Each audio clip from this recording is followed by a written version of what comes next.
Anybody here grow up like 30 years ago, 40 years ago? Okay, you did? Yeah? Okay. So you know what it was like. I'll tell you what it was like for me, right? You did something wrong and your father gave you a look.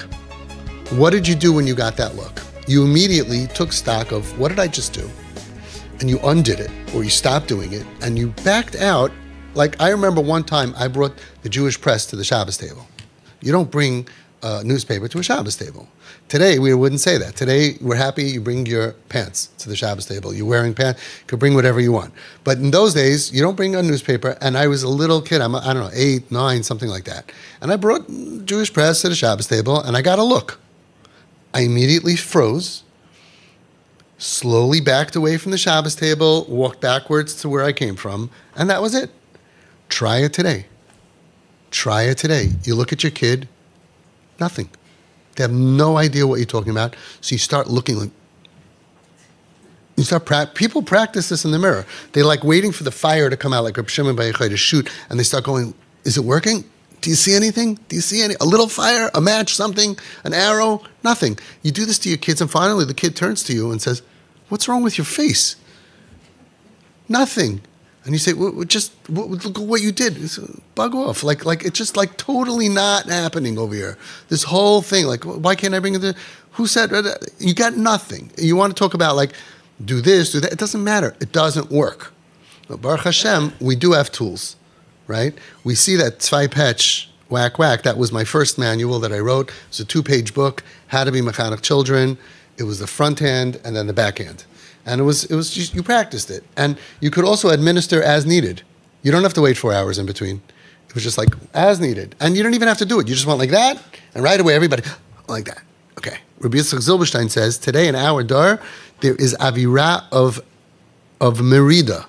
There's an atmosphere of rebellion. You go to a 2-year-old like this, you lift your hand, and he'll lift his hand right back at you. You see it. You see these 2-year-olds are whacking your parents back.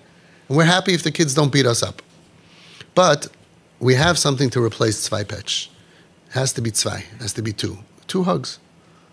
Reb Shmuel Kamenetsky Shlita Zayin Gesund, my Rosh Hashiva, Reb Shmuel Benita Etel, he should live and be well, to 120 to greet Mashiach. And he said, very clear, there's nothing that a patch could achieve that a hug cannot achieve. So we're taking away the hammer, but we're giving you a tool. You know, people say, if the only tool in your tool chest is a hammer, then everything looks like a nail. So here it's like, whoa, like whack-a-mole. This kid, sit down, do your homework, take a bath, everything's a hammer. Taking away your hammer. But you say, okay, how am I supposed to be mechanech? I'm giving you a screwdriver. So let's do a little bit tifa lumdus over here. Deep, you ready? Back to yeshiva. What's the difference between a hammer and a screwdriver? A hammer, you don't really need to have such good aim.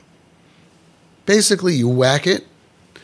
It turns this way, it turns that way. You whack it, it goes in. You just whack as strong as much as you want. You do whatever you want to do. Let it rip. Boom, it gets the job basically done, right? Screwdriver, nothing starts until you could fit the head of the screwdriver into the, what's it called? Groove. Into the groove. If you're shaking or if you don't get it, you could twist all day long. Nothing's going to happen. You got to get into the nefesh ha-screw, into the screw. And then you can't use that much might. And you could twist, but how far can you, without an electric one, physically, how far can you go? A little bit, a little bit, a little bit, and then it goes deeper and deeper. You have to be very, very careful. It's very slow, very methodical. It's not whack, whack, whack. Okay, but that's how you go straight in. Now, what happens if you have a screwed up kid, right, and you take a hammer? What happens if you take a hammer to a screw? You break it. You break it. You knock the top off, you're done. It's halfway in, halfway out. You don't accomplish anything. So even though we're losing the hammer, put away the hammer, because all your work is done. But you have a screwdriver, and you could accomplish a lot with getting in your connection deep inside, not on the outside. We're not trying to control the outside. We're getting inside the nefesh hayeled. You could accomplish with a little bit and a little chizuk and a little motivation and a little bit of understanding. You could do a tremendous amount to accomplish what you want to accomplish. And that is the briska Torah, very deep Torah on the difference between a hammer and a screw. Shir iyun. But I think that's what we're dealing with in our dar. And I think the next generation is going to be great because they're not going to have the chinuch that we had and have to make that switch. And so many people say, it worked on me. First of all, I don't know. Some of them are drinking too much and behaving crazy, and it worked on me. Like, you're so perfect.